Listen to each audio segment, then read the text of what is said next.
Are you the quiet guest waiting for me? Can I talk to you for a moment? As I was about to go into the restaurant, a lady in chef clothes came up to me looking serious. I wondered what she wanted to talk about regarding my meal. When I listened, I was shocked by what she said, and it made me feel really pale. My name's Emily Thompson. I'm 31 years old, and I work in advertising. It's tough work, but I enjoy making better ads. My husband, John, who's a year older than me, also works in advertising. We've been married for a year. We both work, so we share chores and help each other out. We manage our life pretty well. At first, we only talked about work, but over time we got closer. We found out we liked the same things and had similar values. I started to like him more than just a friend. When our project ended, I was worried we wouldn't see each other much, so I told him how I felt. I was really nervous because I'd never done that before. But he felt the same way, so we started dating.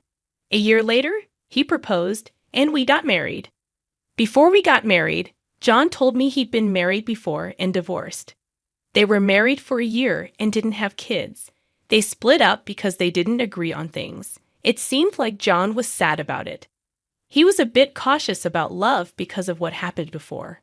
But I understood, and it didn't bother me. I just wanted to be with him. Our marriage was happy, but then I started to realize what it meant that John was divorced. After we got married, we moved close to where we work. John's parents live nearby, and we get along well.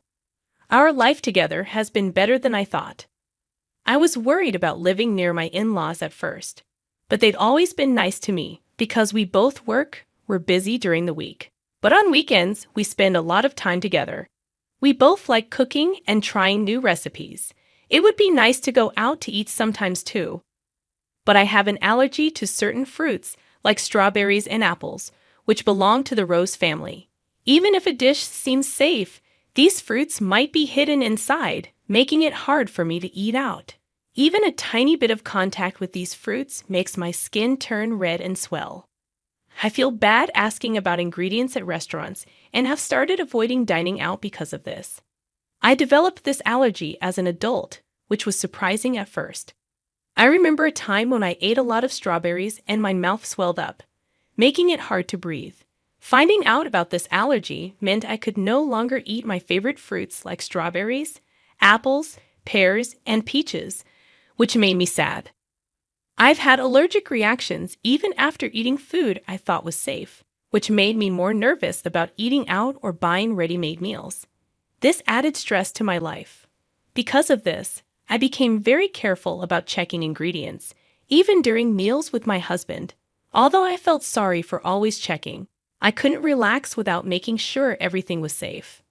However, my husband and his parents understand my allergies, which has helped ease my worries. My mother-in-law especially has been very supportive. She researched my allergy and always makes sure our meals are safe, whether we eat at her place or go out. She goes the extra mile to ensure I can enjoy my meals without worry. Her kindness almost brought me to tears. I have a great relationship with my in-laws, especially my mother-in-law, who treats me like her own daughter. My concerns about my allergies have lessened over time, especially since my work project was successful, earning me a promotion. Excitedly, I shared the news of my promotion with my family. They were all thrilled, especially my mother-in-law. While spending time with her, she invited me to celebrate at a fancy restaurant. I hesitated because it seemed too extravagant, even for a celebration. The restaurant was in a luxurious hotel nearby, which I had always dreamed of visiting since my student days. However, I remembered that they often use fruits from the rose family, which I'm allergic to. Despite my mother-in-law's kindness and genuine happiness for my promotion, I was hesitant. In the past, when dining out with my mother-in-law, we always informed restaurants about my allergy, but I felt guilty asking them to accommodate my dietary restrictions. So, we usually chose restaurants that rarely use allergenic foods. I worried that even if we informed this restaurant about my allergy, it might inconvenience them. Although dishes without these fruits would be safe for me, I feared that the kitchen might still process them, posing a risk. Ultimately, I declined the offer due to my concerns about having an allergic reaction. However, my mother-in-law was keen on the idea and assured me she would inform the restaurant about my allergy when making the reservation. She even mentioned having a connection there, which surprised me since neither she nor my husband had ever mentioned it. However, I assumed it wasn't something she boasted about, given my mother-in-law's enthusiasm and my genuine interest in the restaurant's cuisine. We decided to have lunch there together, considering it was a suggestion from my mother-in-law, who has always been considerate of my allergies. I felt relieved, thinking there was nothing for me to worry about. When I told my husband about this, he was surprised to hear that his mother had connections at the restaurant. He also mentioned that the restaurant sometimes serves fruit, and he appreciated their consideration for allergies. When I told my husband that my mother-in-law had informed the restaurant about my allergies during the reservation, and they would take precautions, he seemed relieved. "It's a celebration of your promotion, right? Make sure to enjoy yourself," he said with a laugh. Initially, I declined because of my allergies, but I had always admired the restaurant, so I was excited about dining there on the day I had been eagerly waiting for. Since it was a weekday, I took a half day off after finishing my morning work. I planned to head straight to the restaurant. Being a high-end place, I chose a more formal outfit than usual and paid extra attention to my appearance. When I arrived at the office, my colleagues noticed my attire and asked about my plans. When I told them about the meal, they wished me a good time. Excitedly, I headed to the hotel. As I entered the entrance, my mother-in-law was already there. The two of us headed to the restaurant on the first floor, and since we had a reservation, we were immediately escorted to our table. Our reservation was for 1:00 p.m. Due to the busy lunchtime rush, we were informed that our meal might be a bit delayed. Understandably, the restaurant was crowded, so I decided to order just drinks for the time being and wait patiently. Having already finished work and encouraged by my mother-in-law, I ordered champagne. We enjoyed our conversation while waiting for our meal.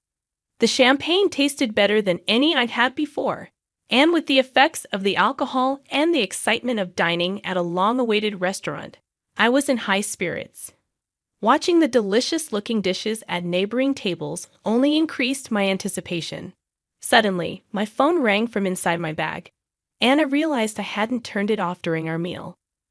Seeing the incoming call was from work, I immediately sobered up, worried there might be a problem.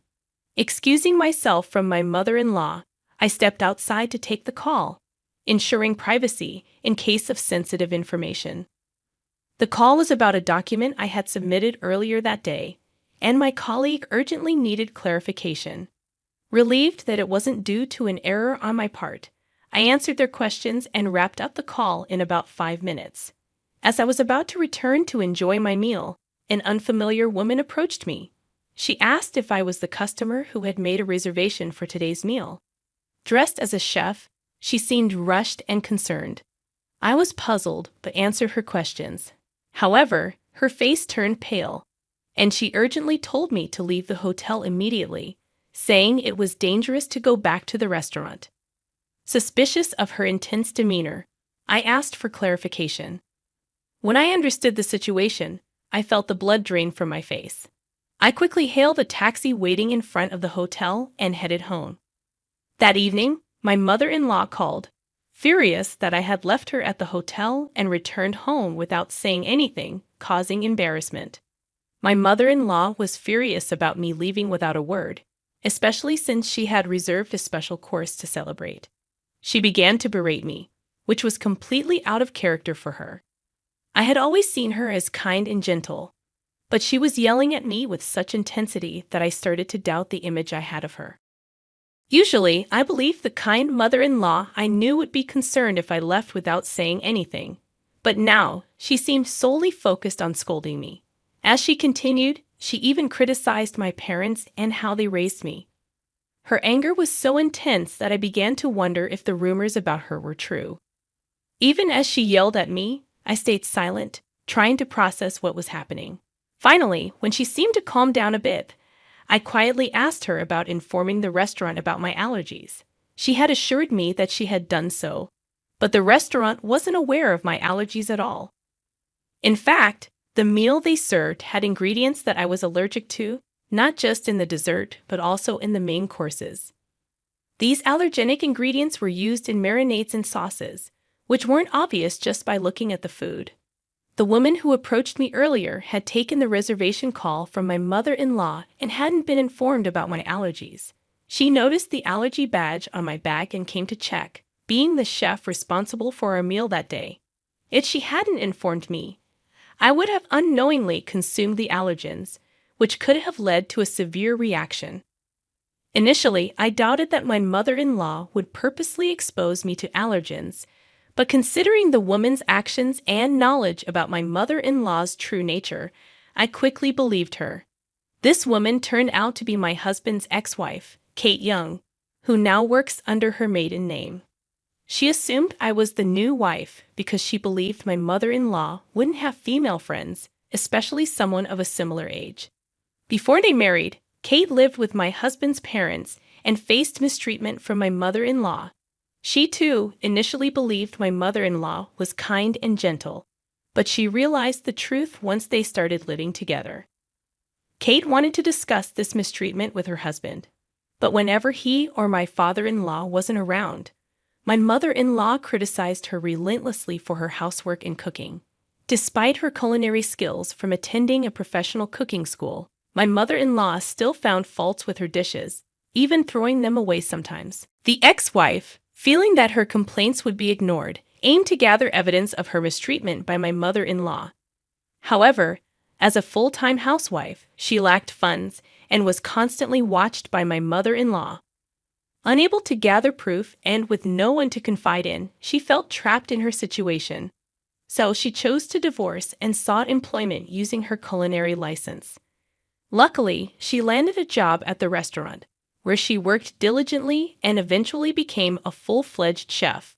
Over time, her memories of mistreatment faded, and she found joy in her work. However, when my mother-in-law discovered her ex-daughter-in-law's workplace, she started frequenting the restaurant and discreetly threatened her for discounts. Despite declining some of her absurd demands, the ex-wife still felt pressure to yield to some due to past traumas.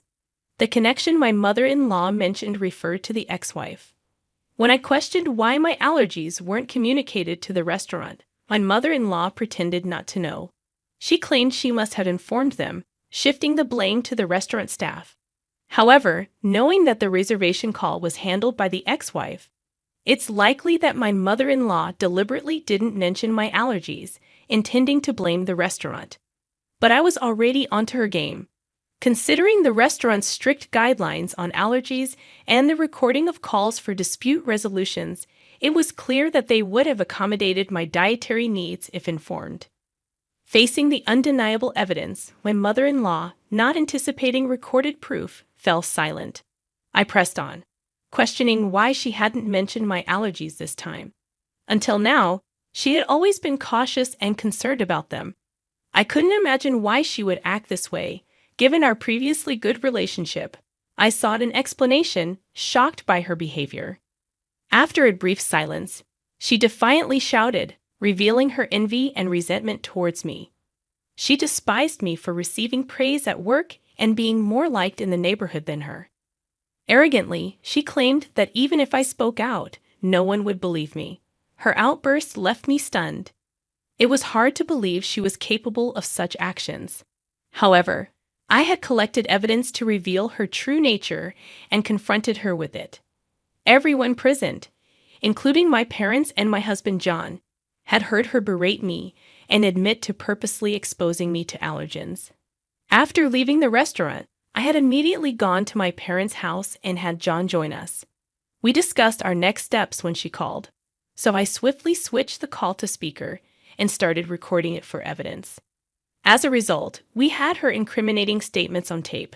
Taken aback by my revelation, she asked in a shaky voice if John was there with us. She never expected her son to find out. In response, John, who had been silent and emotionless while gathering evidence, spoke up. His suppressed anger was evident as he expressed disbelief at his mother's actions. She hastily began making excuses, but her desperate attempts seemed insincere, especially after her earlier outburst. His anger flared as he shouted not only towards Kate, his mother, but also towards her mistreatment of his ex-wife. John was really angry at his mom, Emily. He didn't even want to think of her as his mom anymore because he found out something bad about her. He was so mad that he decided to cut ties with her completely, even though she begged him not to. His parents said they would take legal action against her for something really serious, and John hung up on her without listening to her side of the story. When he told his dad about it, his dad was also furious and suggested getting divorced from Emily. They kicked her out of the house and left her with no money or family to help her. She pleaded with John to help her, so he got her a small apartment and paid the first month's rent. He told her to find a job, but she didn't seem motivated to work. Instead, she kept bothering John and his family for money. John was really stern with her and made sure she couldn't come back to their house. Eventually, she got a job at a supermarket, but she still seemed like she was having a hard time on her own. John and his wife, who's telling the story, hope that Emily will start taking care of herself and leave them alone. They think Emily was jealous of the wife because she was successful and well-liked in the neighborhood. Emily used to bully John's ex-wife, but now they're friends. John apologized to his ex-wife for not noticing the bullying sooner. She's moved on and is happy with someone else now. After dealing with Emily, John and his dad threw a party to celebrate the wife's promotion at work. She's determined to keep working hard without worrying about Emily anymore.